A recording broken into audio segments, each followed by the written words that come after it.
बिस्मिल्लाहिर्रहमानिर्रहीम। शुरू करता हूँ अल्लाह के नाम से जो बड़ा मेहरबान निहायत रहम करने वाला। जंगल में अकेली लड़की। एक बहुत अच्छा वाक़या। एक बादशाह था जो अदल और इंसाफ वाला बादशाह था, लेकिन उसे बेटियां बहुत नापसंद थीं। बेटियों से नफरत थी। वो ये चाहता था कि हमारे घर में कोई बेटी न पैदा हो। दूसरों के बारे में उसका कुछ ख्याल गलत नहीं था, लेकिन अपनी बेटी उसे पसंद नहीं थी। उसने अपने यहाँ कह रखा था कि हमारी जितनी बीवियां हैं उनसे कोई भी बेटी नहीं होनी चाहिए।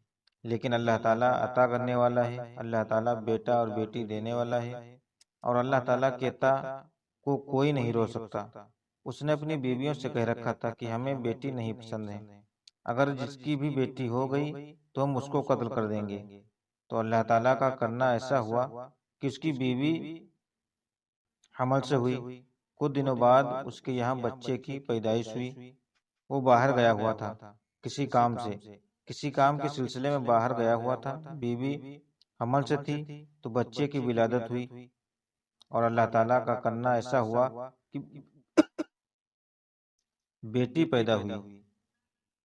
जब बेटी पैदा हुई तो उसकी बीवी बहुत डर गई।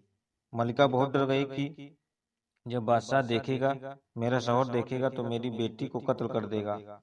उसने क्या सोचा कि ऐसा करते हैं कि किसी को अपनी बेटी दे देते हैं, वो हमारी बेटी को पाल लेगी। तो उसने नजर दौड़ाई तो एक बूढ़ी दादी थी, भरोसे की थी।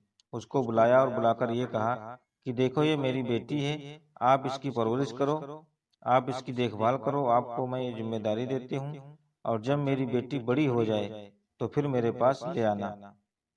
वो दाई अम्मा उसने बेटी दे दी और कुछ रकम उसको दे दी ताकि वो उसकी परवरिश में कोई कमी ना रखे। वो बूढ़ी दादी थी, उसको लेने अपने घर चली गई। महल में ये मशहूर हो गया कि बेटी मरी हुई पैदा हुई थी। जब ये मशहूर हुआ, बादशाह आया, उसको बताया गया कि तुम्हारी बेटी हुई थी जो कि मरी हुई थी, और दाई अम्मा ने भी किसी को नहीं बताया था। ये सारे काम चुपके चुपके से हो रहे थे।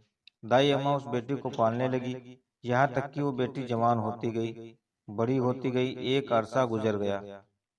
जब बेटी की उम्र 21 साल हुई, जवान हो गई, तो फिर आई। एक दिन वो महल के अंदर वही दाई अम्मा और उस मलिका से कहने लगी कि बेटी जवान हो गई है, 21 साल की हो गई है, बताइए अगर आपका कुछ हुक्म हो तो मैं उसको महल में ले आऊं।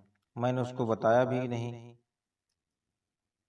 कहा ऐसा भी अभी आप नहीं कर सकते, आप अपने घर रखो। अगर आप यहाँ लाओगी तो बादशाह उसको कत्ल कर देगा, और मैं नहीं चाहती थी कि मेरी बेटी को मार दी जाए या कोई कत्ल कर दे। उसको अपने बच्चे से बड़ा प्यार हुआ। माँ के सामने अगर आप उसके बच्चे को तकलीफ पहुंचाओगे तो सह नहीं सकती, उसे बर्दाश्त नहीं हो सकता। माँ आखिर माँ होती है। उसने मना कर दिया कि बादशाह एक दिन शिकार पर था। बादशाह गया था जंगल की तरफ शिकार के लिए, तो रास्ते में उसे बूढ़ी दाई का घर पड़ गया। बूढ़ी अम्मा का घर पड़ा तो बेटी बादशाह की थी। 21 साल की उम्र उसकी हो चुकी थी और इतनी खूबसूरत थी, उस शहर में उससे ज्यादा कोई खूबसूरत लड़की नहीं थी। बादशाह की नज़र जब उस लड़की पर पड़ी तो बादशाह ने अपने वजीर से कहा कि सुनो, ये कौन लड़की है? तो वजीर ने कहा कि ये इस बूढ़ी दाई की भांजी है। बूढ़ी दाई ने सबको ये बता रखा था कि मेरी भांजी हम यहाँ रहती है, हमारे यहाँ पर रहती है। तो बादशाह ने कहा कि ठीक है, तुम सब लोग कल इसके पास रिश्ता लेकर आना। मुझे ये लड़की पसंद है, मैं इससे शादी करना चाहता हूँ, इससे निकाह करना चाहता हूँ। वजीर ने कहा ठीक है। दूसरा दिन हुआ। वजीर और सिपाही और कुछ चंद लोग मिलकर उस बूढ़ी दाई अम्मा के यहाँ आए और बूढ़ी दाई से कहने लगे कि बादशाह सलामत को आपकी बेटी बहुत पसंद आई है और वो उससे शादी करना चाहते हैं। आप अगर इजाजत दें तो बादशाह की शादी उस लड़की के साथ कर दी जाए। बूढ़ी दाई ने जब इतना सुना तो पैरों से जमीन खिसक गई, क्योंकि उसको तो मालूम था कि ये बेटी उसी बादशाह की है और वो बादशाह से शादी करना चाहता है।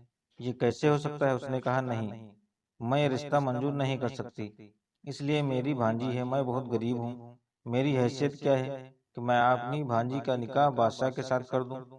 वजीर चले गए, बादशाह को बताया, बादशाह ने फिर भेजा।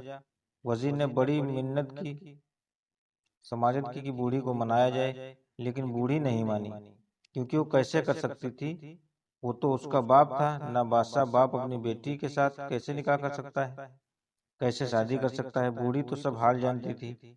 ना तो तीसरे दिन जब वजीर जाकर बादशाह से बताया, बादशाह सलामत बूढ़ी नहीं मान रही, तो उसने कहा, सुनो, अब तुम जाओ, वजीर को हुक्म दिया और कहा, बूढ़ी अगर ना माने तो बूढ़ी को उठा कर ले आना, दरबार में पेश करना, सजा भी देना।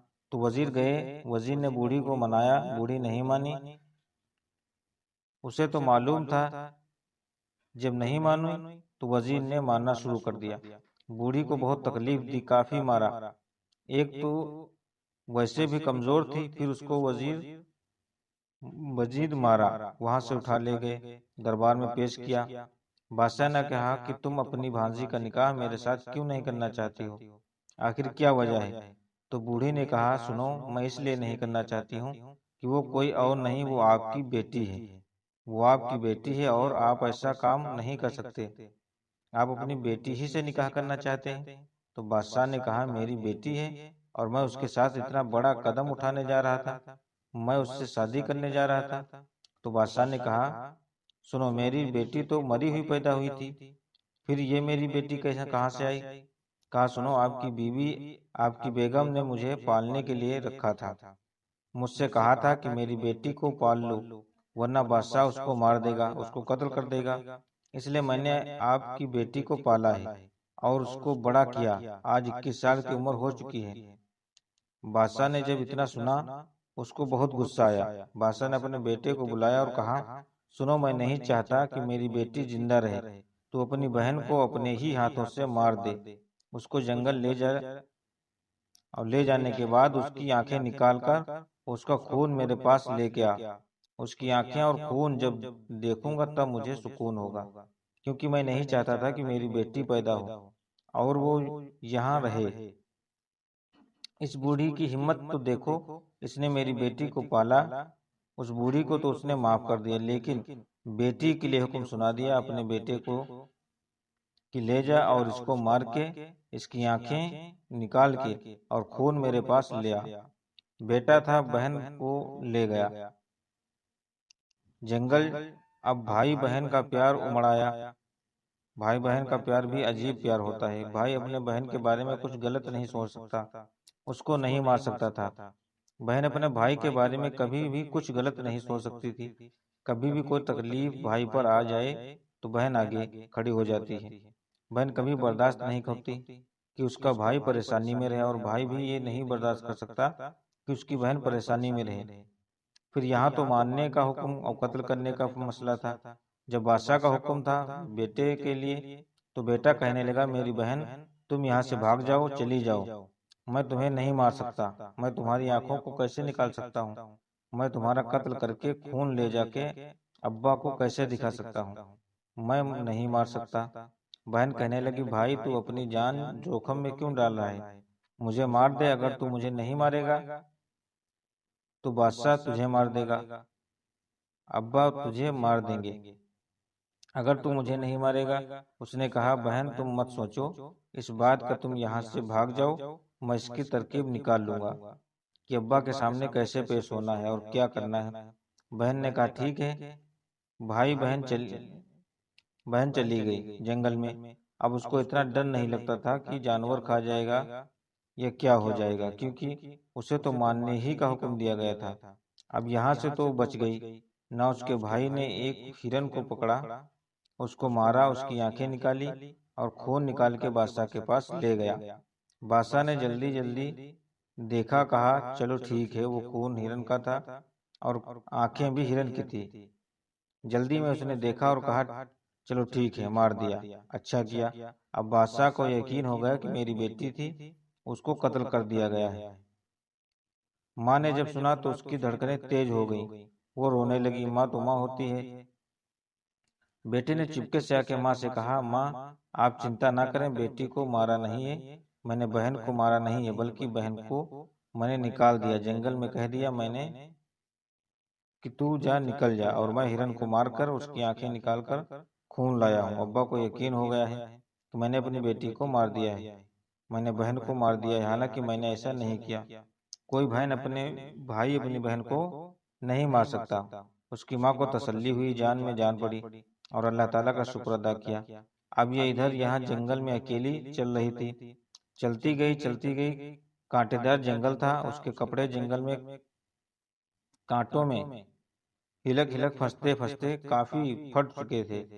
अब उसने पत्तों को अपने जिस्म पर लगाया हुआ था, पत्तों से अपना जिस्म छुपाया हुआ था। भूख भी बहुत तेज थी। अभी वो एक जगह पर बैठी हुई थी, लेकिन पाक दामन बहुत थी, अल्लाह से डरने वाली बहुत थी, नेक थी।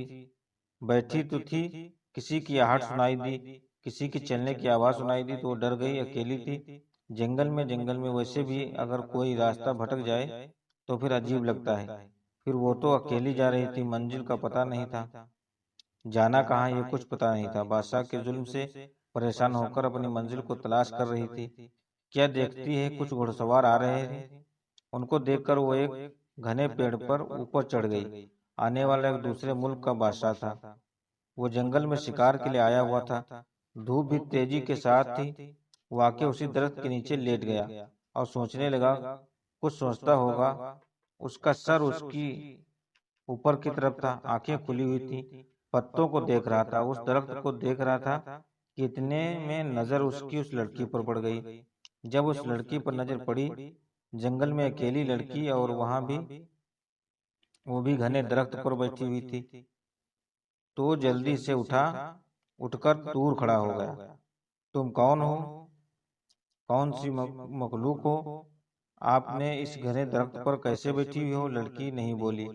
अल्लाह के वास्ते बोलो, तुम कोई जुल्म नहीं करूंगा, तुम पर कोई सख्ती नहीं करूंगा। तुम कौन सी मखलूक हो, कौन हो? उस लड़की ने कहा, इंसान हूँ, मैं बहुत ही सताई हुई हूँ और आपको देखते हुए डर के इस दरख्त पर बैठ गई हूँ। आप मुझे माफ कीजिए, आप यहाँ से जाइए। उस बादशाह ने पूछा, आप बताइए तो सही कि आप कौन हो, कहाँ से आई हो? उस लड़की ने कहा, सबसे पहले तो आप जिस चादर पर बैठे हैं वो चादर मेरी तरफ फेंको। मेरे पास कपड़े नहीं है, मेरे पास कपड़े जो थे वो फट गए चुके हैं। तो उस बादशाह ने वो चादर फेंकी, उस लड़की को दे दी। लड़की ने अपना सतर छुपाया, अपना जिस्म छुपा के नीचे उतरी और कहने लगी कि मैं बहुत सताई हुई हूँ, बहुत परेशान हूँ, मंजिल की तलाश में हूँ, लेकिन कहीं मंजिल नजर नहीं आती, जंगल में भटक चुकी हूँ। बादशाह ने कहा, सुनो, अगर मैं आपसे एक बात कहूँ, आप मेरी बात को मानेंगे? उसने कहा, बताओ, क्या कहना चाहते हो? मैं आपको देखकर आप पर फिदा हो गया हूँ और मैं चाहता हूँ कि मैं आपसे निकाह कर लूँ, अगर आपकी इजाजत हो तो। उसने कहा, अच्छा ठीक है, मैं भी राजी हूँ, क्योंकि इसको भी मंजिल की तलाश थी। इसको भी एक ऐसे शख्स की तलाश थी कि जो इसकी इज्जत के साथ इसको अपने घर में रख सके। बेशक अल्लाह ताला जिसकी हिफाजत करना चाहे उसकी हर तरह से हिफाजत करता है। अब मिलते हैं अगले पार्ट में, तब तक के लिए अल्लाह हाफिज।